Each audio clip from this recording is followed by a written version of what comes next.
Tollywood Milky బ్యూటీగా పేరుగాంచిన తమన్నా భాటియా కేవలం తెలుగు సినిమాల్లోనే కాదు, సౌత్ సినిమాలో కూడా అత్యంత డిమాండ్ ఉన్న నటి. ప్రధానంగా తెలుగు మరియు తమిళ సినిమాల్లో తమన్నా బాగా పాపులర్ అయింది. కేవలం తెలుగులోనే కాదు, తమన్నా కొన్ని హిందీ చిత్రాల్లో కూడా నటించింది. కన్నడలో జాగ్వార్, కేజీఎఫ్ చిత్రాల్లో ఐటెం సాంగ్స్ లో డాన్స్ చేసింది. తమన్నా భాటియా ఏ డ్రెస్ వేసుకున్నా అందులో గ్లామరస్ గానే కాకుండా హాట్ గా కనిపిస్తుంది. ముంబైలోని సింధీ కుటుంబంలో 21 డిసెంబర్ 1989న జన్మించారు.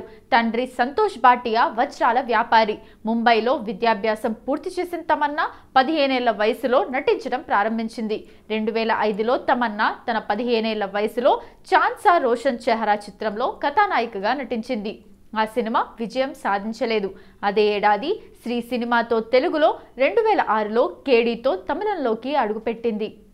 3 విఫలమైన 2007లో శేఖర్ కమ్ముల దర్శకత్వంలో వచ్చిన Telugu cinema happy days, Balaji Sakthivel దర్శకత్వంలో వచ్చిన తమిళ సినిమా కల్లూరి తమన్నాకు సరైన గుర్తింపును ఇచ్చాయి. హ్యాపీ డేస్ సక్సెస్ తర్వాత తమన్నా స్టార్డమ్ అమాంతం పెరిగింది.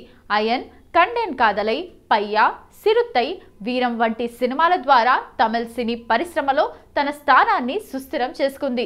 2009లో కిషోర్ కుమార్, పార్థసాని దర్శకత్వంలో వచ్చిన కొంచెం ఇష్టం కొంచెం కష్టం, సుకుమార్ దర్శకత్వంలో 100% లవ్ సినిమాల ద్వారా తెలుగులో గుర్తింపు తెచ్చుకుంది.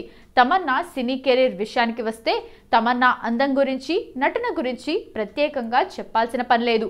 చూస్తుండగానే తమన్నా ఇండస్ట్రీకి వచ్చి 17 ఏళ్ళు అయిపోయింది. ఇన్నేళ్లలో 50కి పైగా సినిమాలో నటించింది తమన్నా.